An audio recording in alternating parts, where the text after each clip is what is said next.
one of my favorite shows, I'm not sure if you've ever seen it, is Community. Based in Colorado. It was on a few years back and was sadly canceled. But Yahoo recently bought the rights and brought it back for another season. Go Greendale.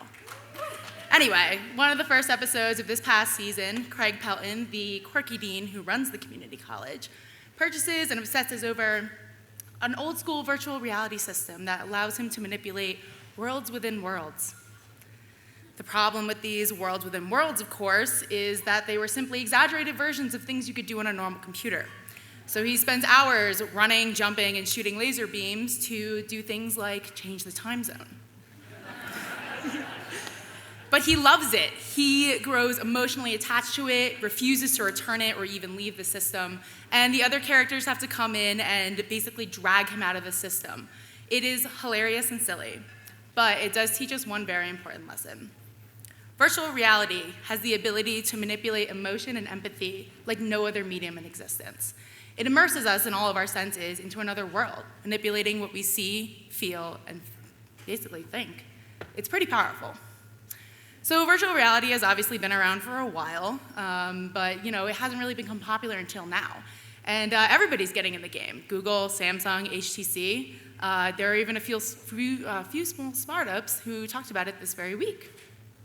So my company has actually done some work in virtual reality, enough to have a few bigger name companies come to us and say, hey, can you build us something in virtual reality? And we ask them, why VR? They say, because it's so hot right now. That is the wrong answer. Basically, building something for virtual reality because it's the next big thing is the equivalent of bringing the dinosaurs back to life. You were so preoccupied with whether or not you could, you did not stop to think if you should.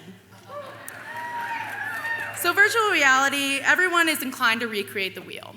This game would be cool in VR, this movie would be great in VR, but it's not necessarily how things should be going. We should really be breaking the wheel. So wouldn't it be great if everybody was inclined to break the wheel? Really tap into the storytelling aesthetics that virtual reality offers us and create experiences that can't be held on any other medium, or in real life for that matter. So it turns out there are a few companies that are breaking the wheel, one of which is Verse. They created a virtual reality experience for Samsung Gear that basically places you in the shoes of a 12-year-old girl, a Syrian refugee. When you're sitting there on the floor of her home listening to her story, you're not watching it through a TV screen. You're with her. You feel her humanity, and you empathize with her on a deeper level than any other medium could possibly allow.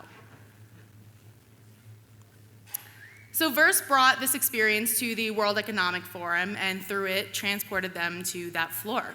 They were so moved by it that Verse has now partnered with the UN to make dozens more of these experiences and basically spread it worldwide.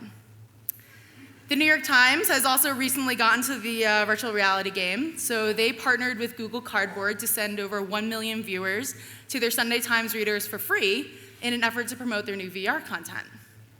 So all of a sudden, over 1 million people are attending candlelight vigils in Paris, are on the ground with 2016 election candidates, and are able to see the world through the eyes of a Syrian refugee, just like the World Economic Forum.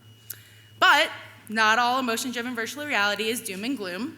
On the other end of that spectrum are experiences that boost your endorphins and basically place you in worlds that make you so happy you never want to leave.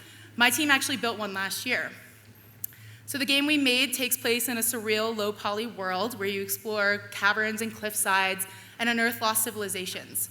Water gently laps at your feet, tranquil music plays in the background. It's quite relaxing. So our goal was to create a world that you would never want to leave. And one of my favorite quotes from somebody who played was, if you could live in a sunset, this might be what it feels like. So I'd say mission accomplished. So in 2016, we're on the precipice of, a bright virtual future. And what we make can make or break the future of virtual reality. So now that you know the difference between good and bad VR, don't settle for less. So I'm going to leave you with a quote from Chris Milk, the founder of Verse.